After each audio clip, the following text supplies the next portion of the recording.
Dear student, good morning. Today I will teach you English second paper.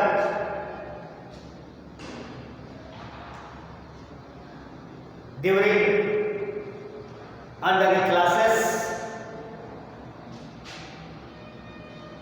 today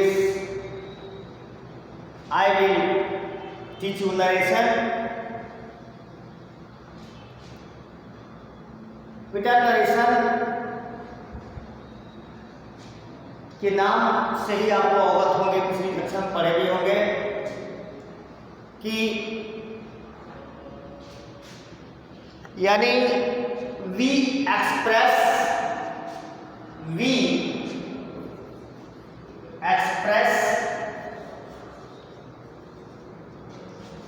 the statement of speaker in two types. We express the statements of speaker in two types.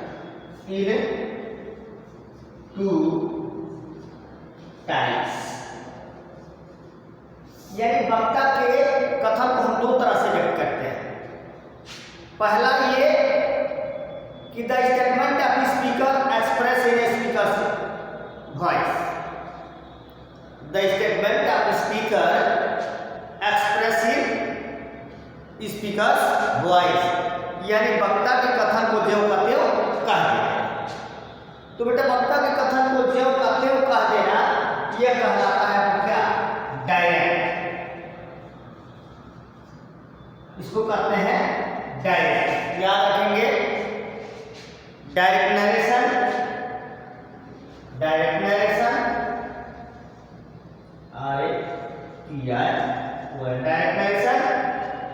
और दूसरा we can not express the speaker's statement in speaker's voice, although we express the speaker's statement explanation in our own voice, or we say in a simple voice कि we express the speaker's voice elements is called indirect narration। यानी वक्ता के कथन को ज्यों का त्यों न कहकर उसके शब्दों का क्या सारांश प्रकट कर देना क्या कहलाता है? सारांश को प्रकट करते हैं तो इसको कहते हैं क्या? इनडायरेक्ट। दूसरा पहलू इनडायरेक्ट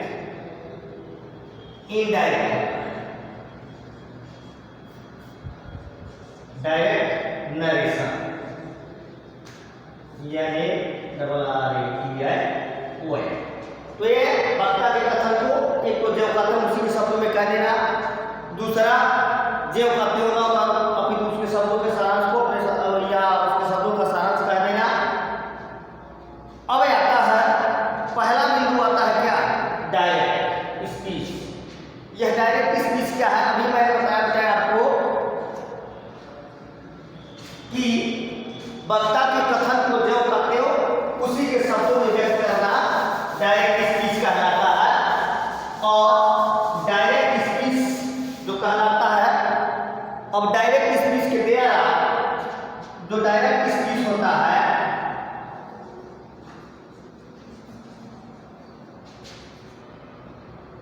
यह दो प्रकार का होता है।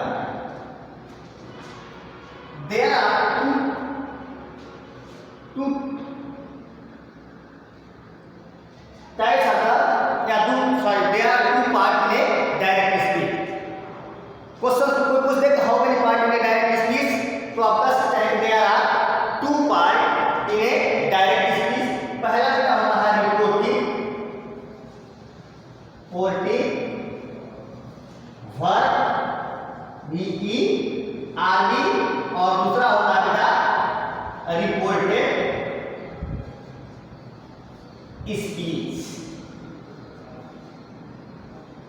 यानी रिपोर्टिंग वर्ब और रिपोर्टेड स्पीच। अब देखिए रिपोर्टिंग वर्ब, अभी मैंने बताया कि डायरेक्ट स्पीच के दो भाग, there are two part in direct और डायरेक्ट स्पीच। तो पहला मैंने बताया रिपोर्टिंग वर्ब और दूसरा मैंने आपको दिया क्या, रिपोर्टेड स्पीच। अब रिपोर्टिंग वर्ब क्या है? रिपोर्टिंग वर्ब कहते किसको, यानी कहा था कि रिपोर्टिंग वर्ब क्या है? तो देखिए the verb which introduce the reported speech is called reporting verb. बेटा डिफिनेशन लिखिए कि डिफिनेशन है रिपोर्टिंग वर्ब का definition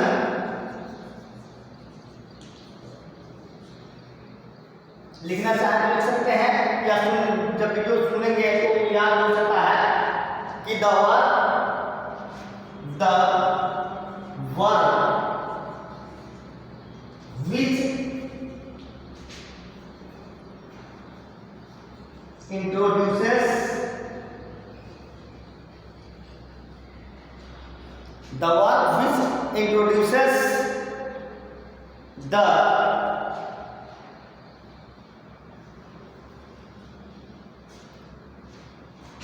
reported speech, the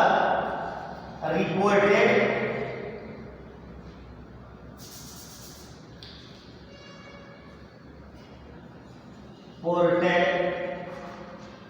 speech is called reporting verb।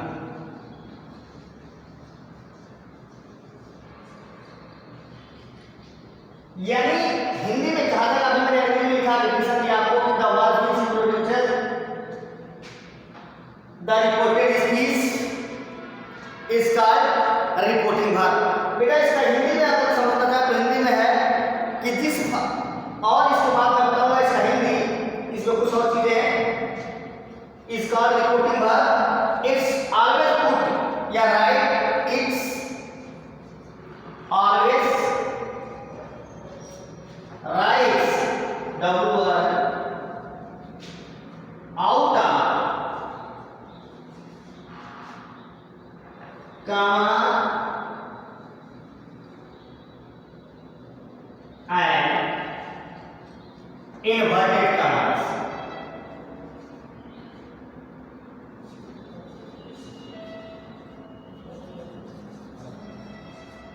It always writes are put out of commas and inverted commas। तो ये रहा reporting verb. अब इसका हिंदी में देखिए, जिस फाइनाइट वर्ब से कहा जाए कि जिस फाइनाइट वर्ब से हम वक्ता के कथन को कहना आरंभ करते हैं उसे रिपोर्टिंग वर्ब कहते हैं। और रिपोर्टिंग वर्ब सदैव क्या है, कामा और इन्वर्टेड कामा क्या होता है, बाहर लिखा जाता है।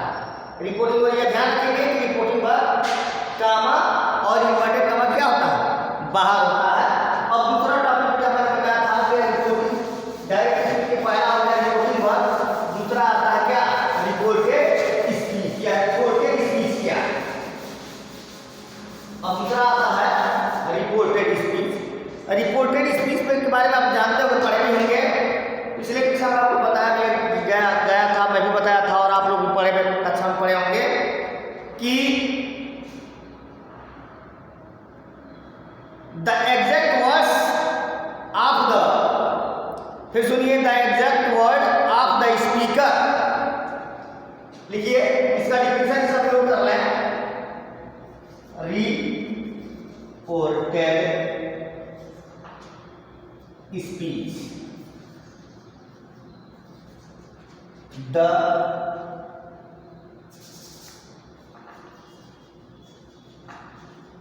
exact words of the speaker that always put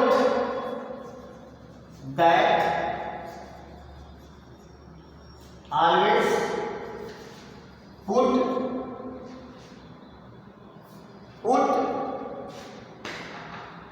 हो गया, always put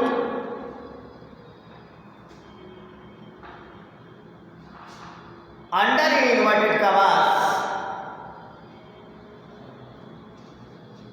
under inverted commas is called, या within, that always put within inverted commas is called reported speech.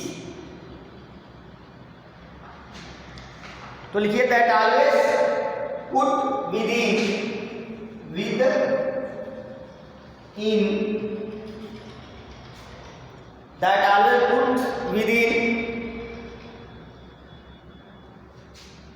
inverted commas, in V-E-R-T-E-D, inverted commas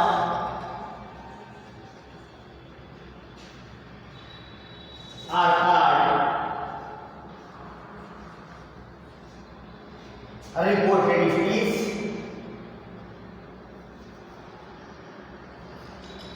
reported speech, यानी वक्ता का कथन, यानी वक्ता के द्वारा कही जाने वाली जो बातें हैं, जो सदैव इन्वर्टेड कामा के अंदर रखी जाती है, उसी को क्या कहते हैं बेटा? रिपोर्टेड स्पीच कहते हैं।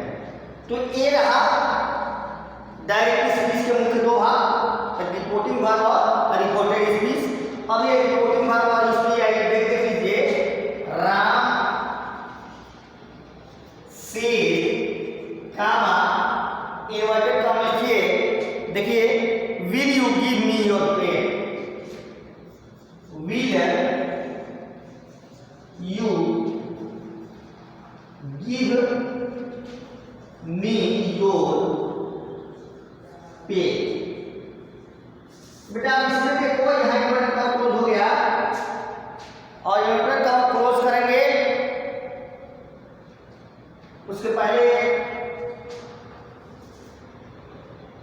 मैं बताऊं, इसमें आपको दो पहलू चाहते हैं, रिपोर्टिंग वर्ब और रिपोर्टेड स्पीच। तो ये राम से ये पार्ट जो है, ये पार्ट आपका दिख रहा है, यह है आपका क्या है, इसको हम रिपोर्टिंग वर्ब कहेंगे, रिपोर्टिंग वर्ब। और यहां से ये पार्ट जो है, जितने इन्वर्टेड कॉमा के अंदर है, इसको कहते हैं रिपोर्टेड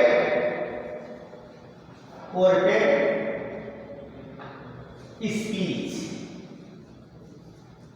अब देखिए तेरा रिपोर्टिंग वर्ब और रिपोर्टेड स्पीच, इसको मैंने यह स्टेटमेंट लिख कर दिया कि राम से will you give me your pen. तो ये बताया बेटा। अब इसके बाद आते हैं डायरेक्ट स्पीच के the main point of the direct speech. ये सारी चीजें बेटा मैं पहले इसलिए बता दे रहा कि नरेशन करते समय अक्सर बच्चों को ये चीजें याद नहीं रहती, इसलिए इन चीजों को मैं आपको बता दे रहा हूँ, रिवाइज करा दे रहा हूँ, ताकि भविष्य में दिक्कत ना आए आपको।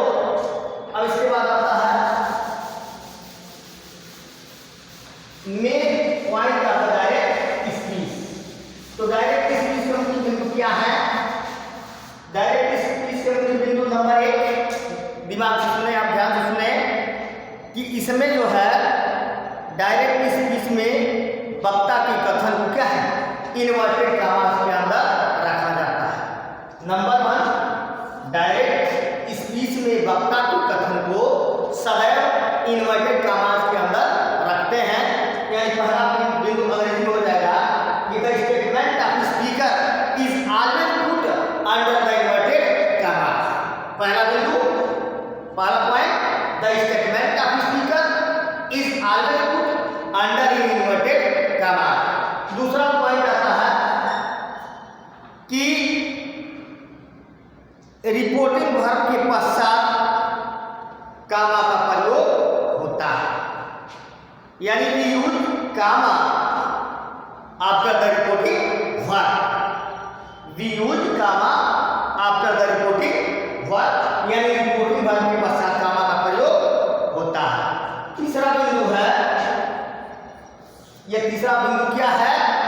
तो उसको भी ध्यान से सुन लीजिए कि मैंने बताया था, आप लोग को अभी शुरू में ही चर्चा कर रहा था, बताया था